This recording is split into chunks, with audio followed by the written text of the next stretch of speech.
A paz do Senhor, meu querido irmão, a paz do Senhor, minha querida irmã.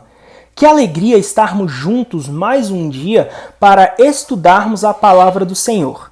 Aqui quem vos fala é o evangelista Joel Ramos. E hoje nós daremos continuidade ao nosso estudo de 1 Reis, mais especificamente o capítulo de número 8. Hoje nós estudaremos do versículo 22 ao versículo de número 66. Então, vamos estudar a palavra do Senhor?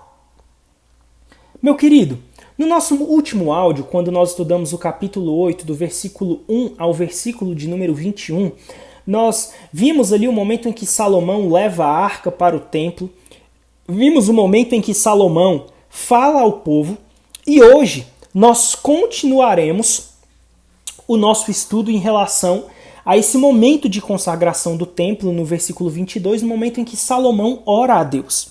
Eu tenho certeza que você se lembra que nós tratamos de dois aspectos sobre esse templo. O primeiro aspecto é que ali estava sendo consagrada uma casa de Deus. O segundo aspecto é que ali estava sendo consagrada uma casa de testemunho.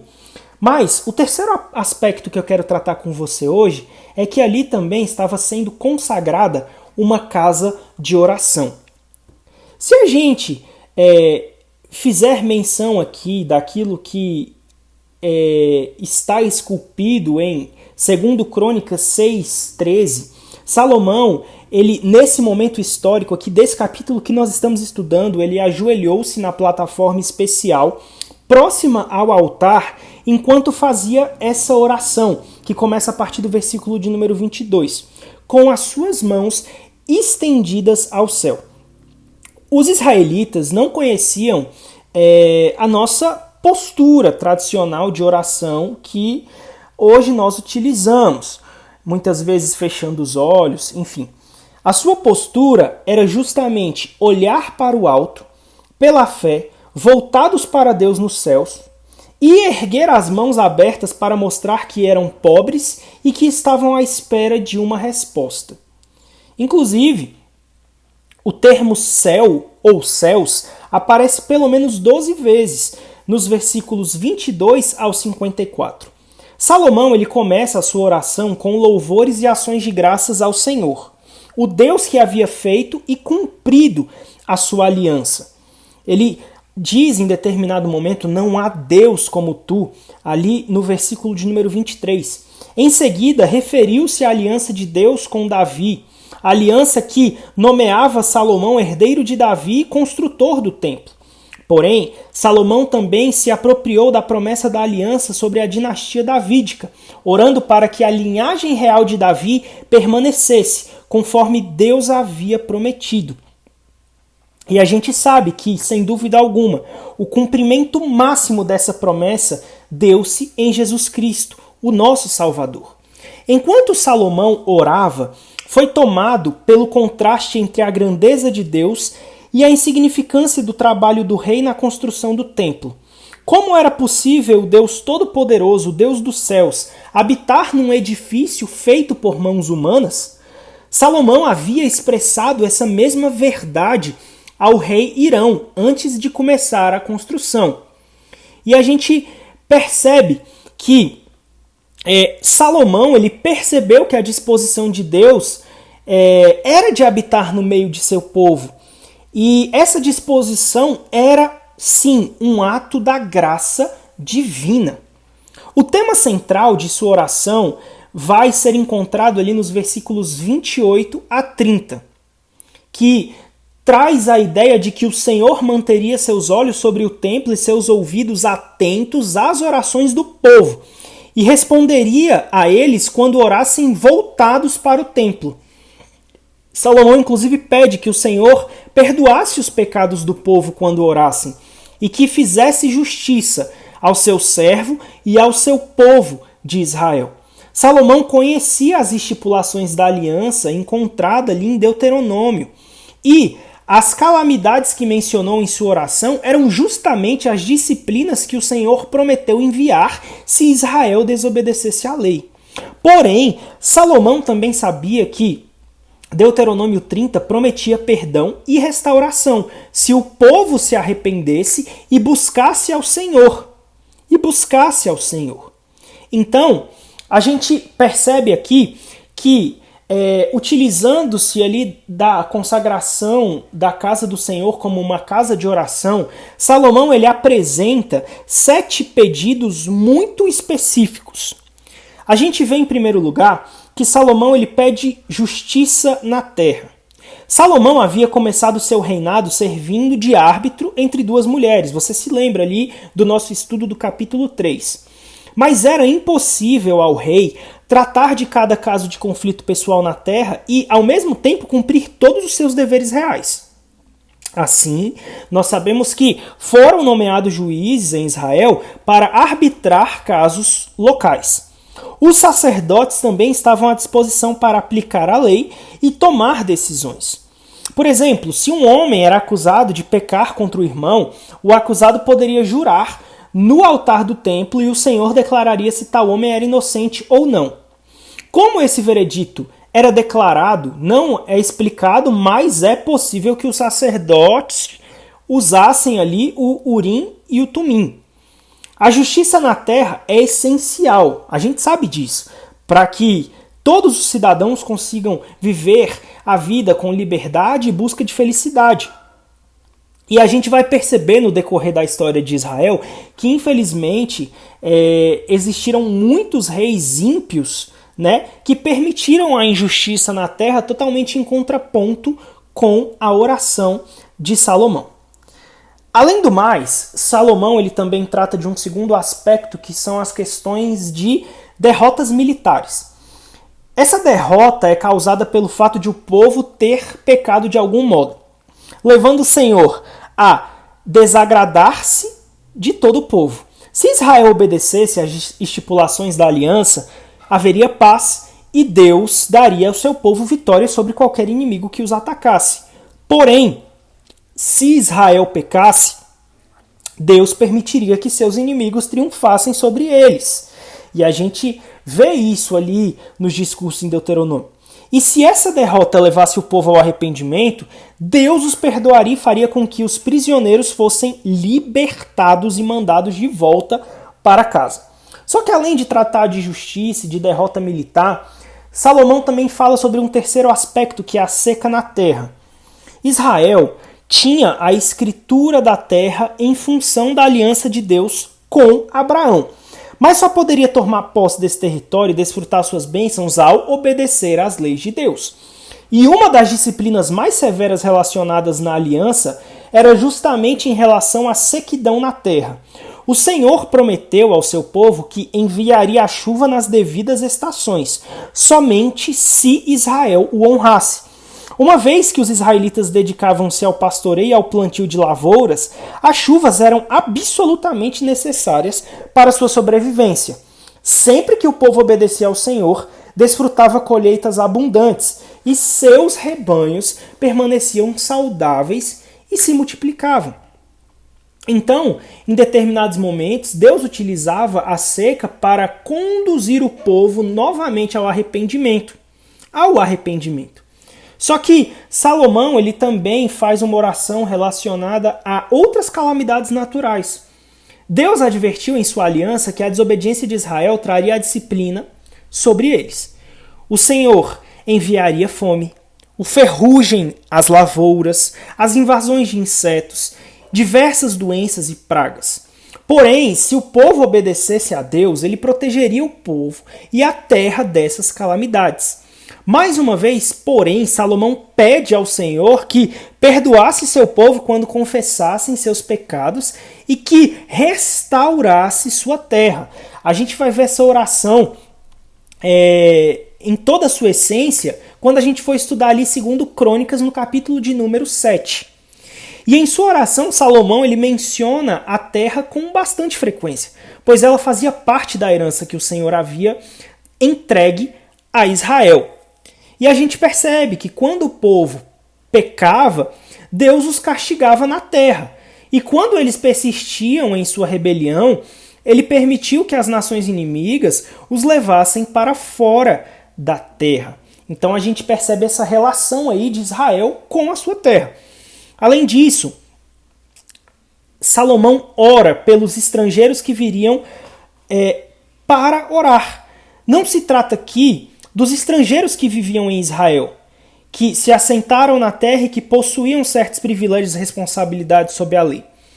Antes, esse estrangeiro representa todos aqueles que viriam a Israel, pois haviam ouvido falar da grandeza do Senhor e de seu templo. Como, por exemplo, trabalhadores gentios que haviam ajudado a construir o templo. Era responsabilidade de Israel ser uma luz para as nações pagãs e mostrar a glória do verdadeiro Deus vivo.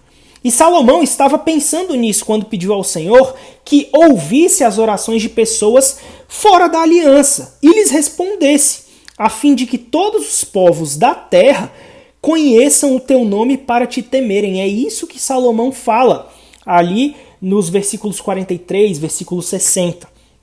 E se essas pessoas começassem a orar ao Senhor, talvez viessem a crer nele e a adorá-lo. Mas Salomão também ora pelo sexto aspecto, que é exércitos na batalha. Quando Deus enviou seu povo para a batalha, foi uma guerra santa que só poderia ser vencida pela força e pela sabedoria do Senhor.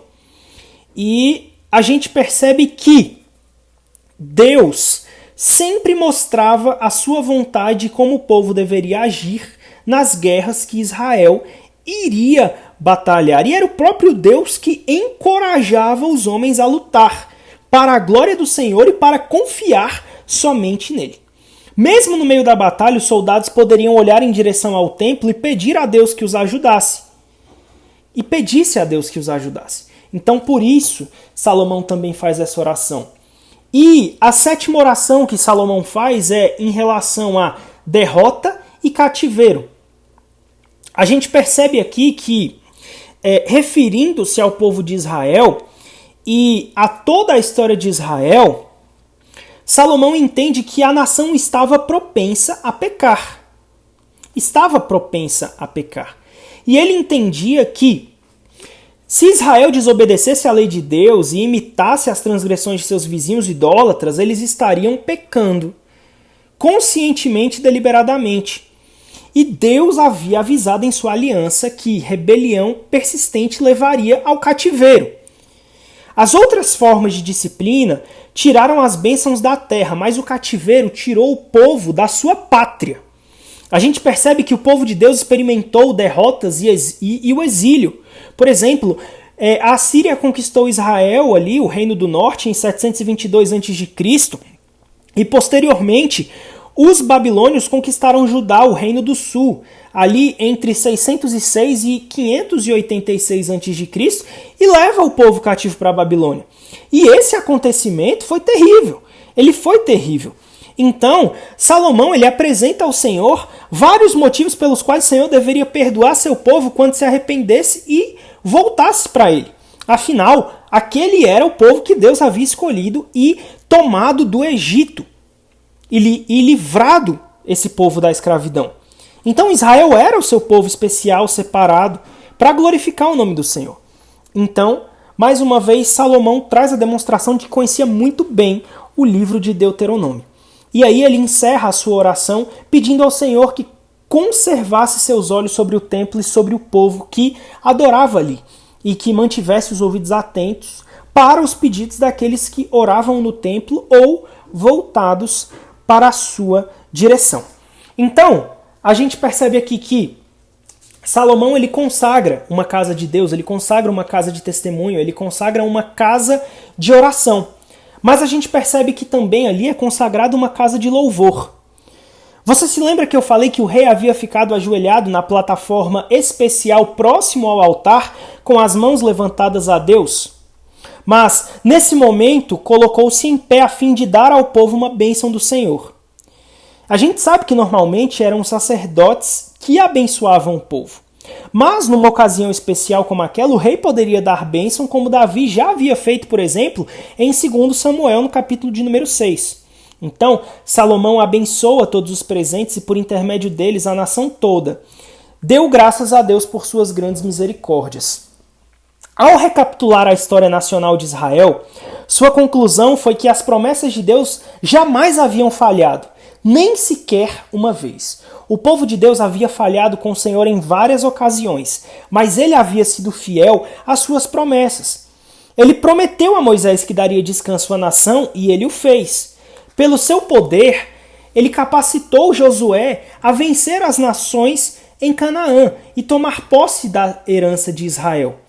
Então, a gente percebe que Salomão enfatiza também as promessas que Deus deu aos patriarcas e repetiu com frequência ao longo da história de Israel, de que o Senhor não deixaria seu povo nem o abandonaria.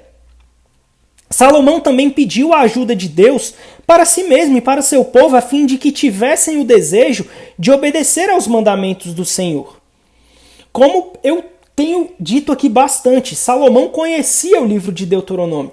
E é possível que, no momento em que ele falava isso, ele tivesse em mente a passagem ali de Deuteronômio 5:29. Quem dera que eles tivessem tal coração, que me temessem e guardassem todo o tempo todos os meus mandamentos, para que bem lhes fosse a eles e aos seus filhos para sempre. Então a gente percebe que Salomão faz uma admoestação para o povo ter um coração sincero e seguir fielmente ao Senhor. E aí, por fim, Salomão pede que o Senhor se lembrasse da oração que ele havia feito com seus lábios e feito de coração. Feito de coração. E a gente percebe que o Senhor atende o pedido de Salomão enviando fogo do céu para consumir o sacrifício sobre o altar. E mais uma vez a glória de Deus enche o templo. Se você quiser dar uma conferida em 2 Crônicas 7, é muito importante também para complementar o estudo do capítulo de número 8 aqui de 1 Reis. Então, a gente percebe que ele consagra ao Senhor também uma casa de louvor. Para por aí? Não. Há também a consagração de uma casa de comunhão.